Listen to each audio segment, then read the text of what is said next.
She said, "My whole family is moving into your house for the summer." I replied, "The more the merrier." Then I called the HOA, who I knew had a strict no long-term guests policy. When they all got hit with a $5,000 fine and eviction notice, my girlfriend announced her entire family was moving into my house for 3 months, like she was telling me what we were having for dinner. Just casual. Matter of fact. Her parents, her 2 brothers, her sister, and her grandmother. 7 people total. I was in the garage working on my motorcycle when she dropped this on me. Didn't even look up from her phone. Said her parents were selling their house and needed somewhere to stay while they house hunted.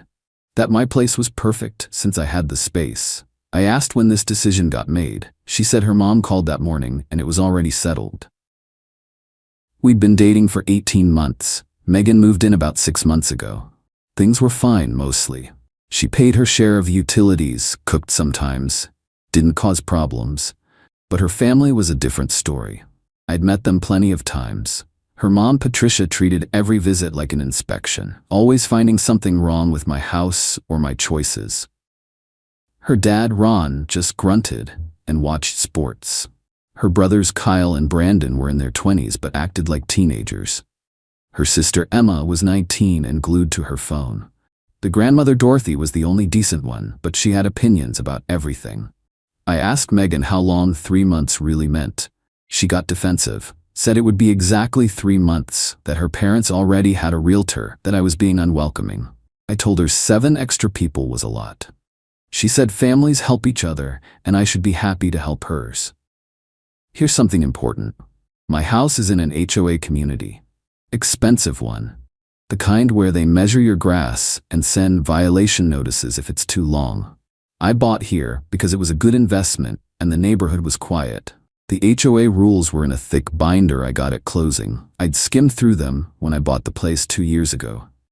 One rule stood out when I thought about it now.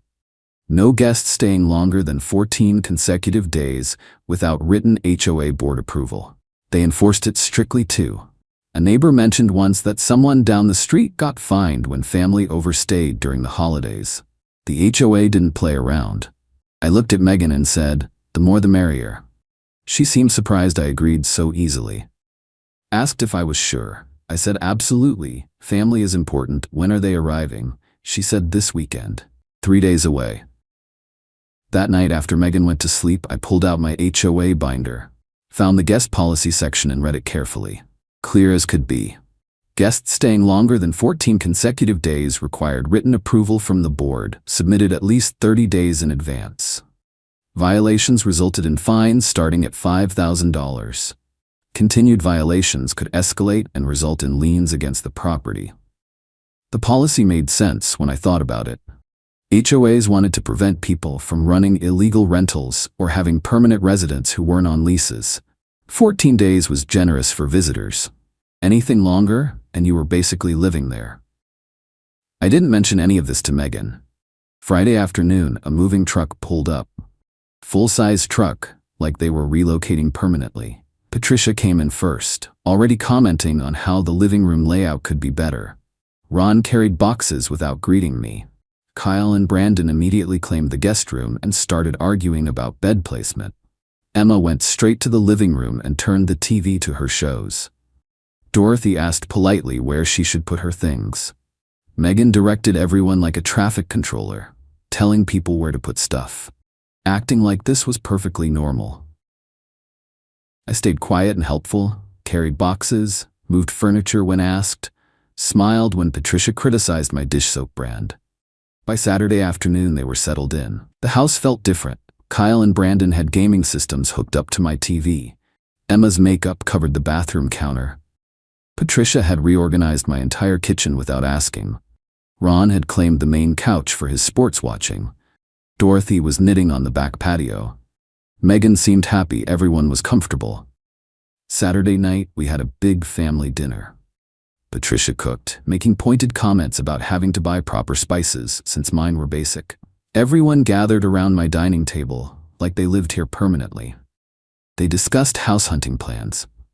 Patricia mentioned they were being selective because they wanted the right place. That 3 months might not be enough time, actually.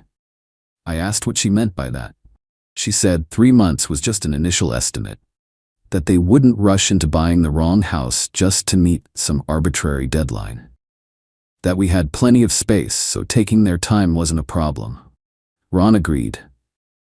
Kyle mentioned it was nice not paying rent for a while. Megan looked uncomfortable, but didn't say anything to contradict her mother. Sunday morning, I went to my office and sent an email to the HOA management company. Told them I had a situation developing with my girlfriend's family staying at my house. That I'd just learned they were planning to stay for 3 months or longer. That I wanted to understand my options and the proper procedures for handling long-term guests, since I'd never dealt with this before. Kept it vague and asked for guidance. The management company responded Monday morning, explained that any guests staying longer than 14 days required board approval, submitted 30 days in advance. Since I was already past the submission deadline and the guests were currently present, this constituted a violation of the policy. They could send an inspector to document the situation, or I could submit a retroactive approval request that the board would review. They noted that retroactive requests were rarely approved and the current situation would likely result in a fine regardless. I replied that I wanted to handle this properly and would appreciate an inspection to understand the full situation. They confirmed someone would come by Tuesday. Tuesday afternoon, an HOA inspector showed up, knocked on the door. Patricia answered and let him in like she was the homeowner. He asked to speak with the property owner. I came out from my office. He introduced himself and said he was there to inspect the guest situation per my inquiry to the management company. I confirmed I had 7 guests who'd moved in recently and were planning to stay for 3 months or longer. He asked if I'd submitted approval paperwork. I said no, that I'd only found out about the extended stay shortly before they arrived and contacted the HOA as soon as I realized it might be an issue. He took notes, counted the people present, asked a few questions about the living arrangements, said the board would review everything and send me their decision. Patricia asked what that visit was about. I said just HOA administrative stuff for having guests. She seemed satisfied and went back to whatever she was doing. Thursday evening, I got an email from the HOA board. They'd reviewed the inspector's report and my inquiry. I had 7 guests in violation of the extended stay policy. As the homeowner, I was being assessed an initial violation fine of $5,000. Additionally, I had 30 days from the date of their official notice to remove the guests. If the guests remained past the 30-day deadline, the fine would increase by $5,000 per person per month, and the HOA could pursue lien proceedings against the property.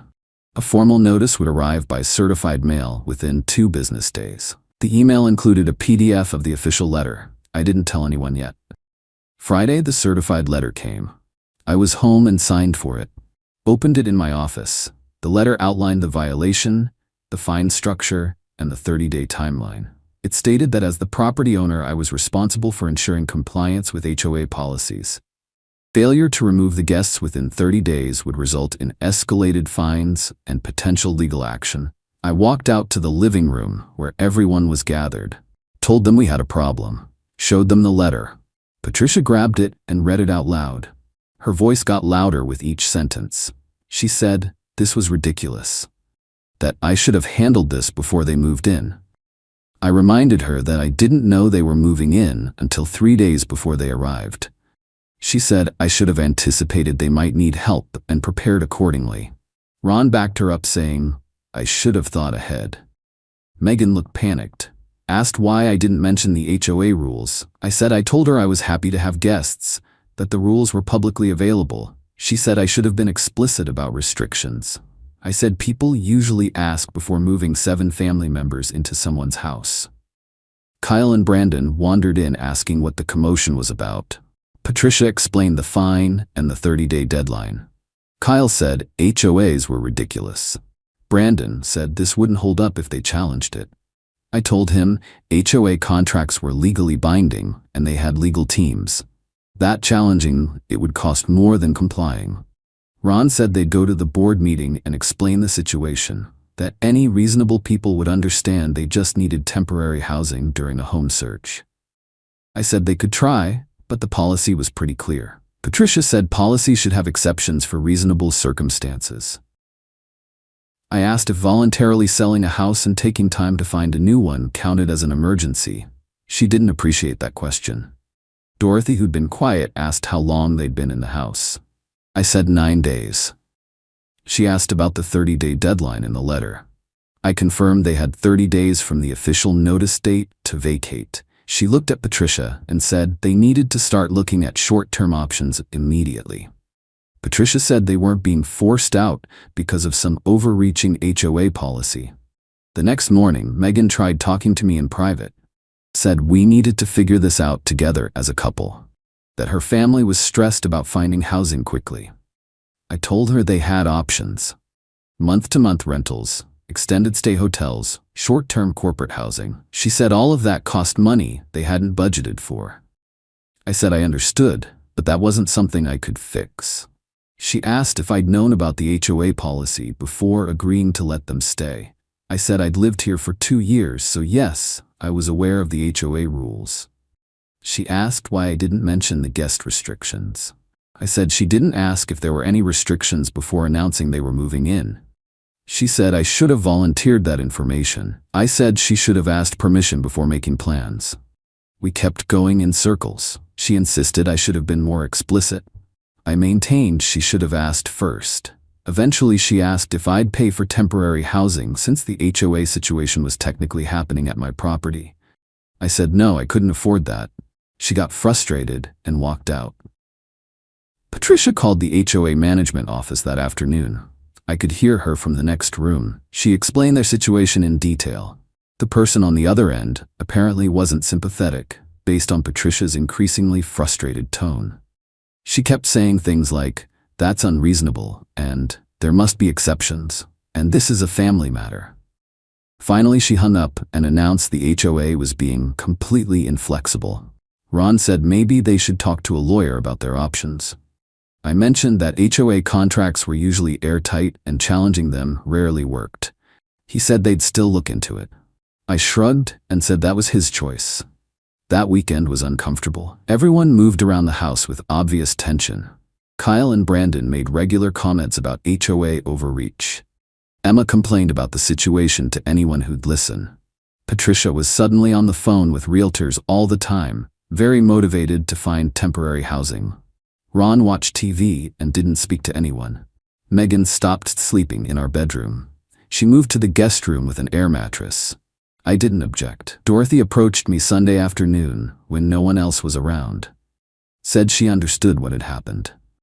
That she didn't necessarily disagree with how I'd handled things.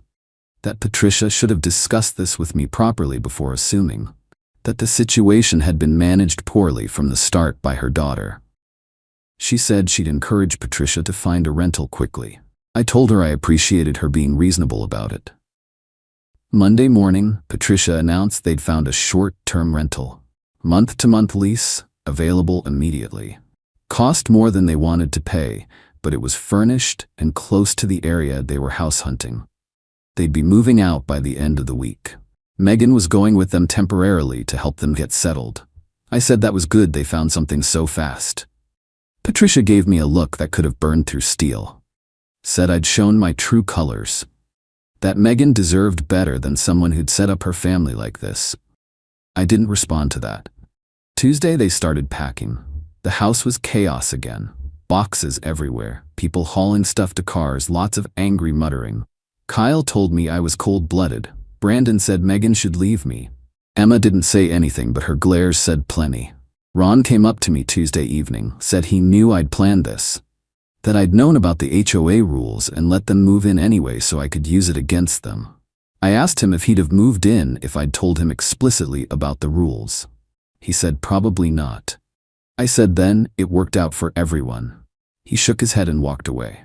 Wednesday morning they were gone by 11. The house was a mess. Furniture rearranged, stuff left behind, my kitchen completely reorganized in ways that made no sense. I spent the afternoon putting everything back where it belonged. Megan came by Thursday evening to get the last of her things. Said we needed to talk. I told her we probably didn't. She said I'd humiliated her entire family. that the HOA situation had caused major financial stress, that her parents had to dip into their house budget for the rental deposit. I pointed out they'd planned to live rent-free at my place for months. She said that wasn't the point. I asked her if she thought it was okay to announce 7 people were moving into my house without asking. She said family helps family. I said asking is part of helping. She said I should have been upfront about restrictions. I said she should have asked if there were any. We argued for 20 minutes, going nowhere. Finally, she said she couldn't be with someone who'd do what I did. I agreed that was probably best. She grabbed her last box and left. Slammed the door on her way out. Her sister sent me a nasty message that night. Called me manipulative and selfish. I blocked her. Kyle sent one saying I was a terrible person. Blocked him too. Patricia sent an email that was probably 15 paragraphs about what was wrong with me. Deleted it after reading the first few sentences. The HOA sent me a follow-up letter 10 days later. Confirmed the guests had vacated within the timeline. Said the initial $5,000 fine still applied for the violation, but the escalation was waived since I'd corrected the situation promptly. I paid it online. $5,000 was expensive, but worth having my house back. My neighbor Jim stopped by a few weeks after everything settled. Asked if I was the guy with the HOA guest situation. I said yeah. He said he'd heard about it at a board meeting, that the board had noted I'd contacted them proactively and cooperated fully, that they appreciated homeowners who took the rules seriously. I told him it seemed easier to follow the policies than fight them. He laughed and said most people tried to argue their way out of violations, that it usually made things worse. I said that seemed like a waste of energy. I ran into Megan about 4 months later at a store. She was with some new guy. Saw me and quickly went down a different aisle. Her boyfriend asked who I was. I heard her say nobody important. That was fine with me. Her parents apparently bought a house about 30 minutes away. Smaller than what they'd wanted, according to people we both knew. Couldn't fit everyone comfortably. Kyle and Brandon had to get their own apartment. Emma moved in with a friend. Dorothy went to a senior community she apparently loved.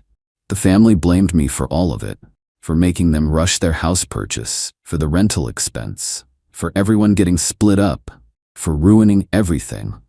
None of them seemed to think that moving 7 people into someone's house without asking might have been the real problem. My house is quiet now. Peaceful. Everything stays where I put it. My kitchen makes sense. I can watch what I want on TV. The guest room is for actual guests who visit for reasonable amounts of time. Would I have let them stay if they'd asked properly? Maybe for a couple weeks if it was a genuine emergency and they were respectful. If they'd gone through proper HOA channels and gotten approval. If Patricia hadn't immediately started running my house like it was hers. But they didn't ask. They announced. They assumed. They treated my place like theirs and me like I should be grateful to host them indefinitely. The HOA gave me a way to fix it without being the direct bad guy, though I was still the bad guy in their version of events. Which was fine. Better to be the bad guy with my house back than the good guy living in chaos for months with no end date. Some people think I should have just talked to them, explained the rules, worked something out. But people who move 7 family members into your house without asking aren't people who respond well to conversations about boundaries. They'd already shown they didn't care about my input. The HOA handled it cleanly. Legal. By the book. Nobody could argue with official policy and fines. It was out of my hands in a way that made sense. I sleep fine at night. House is mine. No surprise invasions. No family that isn't actually my family taking over my space. No Patricia reorganizing everything, or Ron camping on my couch, or Kyle and Brandon gaming in my living room at all hours. People said I was cold for using the HOA against them, that I should have been more understanding, more flexible, more willing to sacrifice my space and peace for people I barely knew. But here's the thing, they weren't asking for help. They were taking what they wanted without permission or consideration. 3 months minimum with no actual end date. 7 people, in my house, decided without me. The HOA just made it official what I already knew. That wasn't acceptable. The fine and the deadline made them leave. Everything else was just them dealing with consequences they created. Some bridges burn on their own. This was one of them.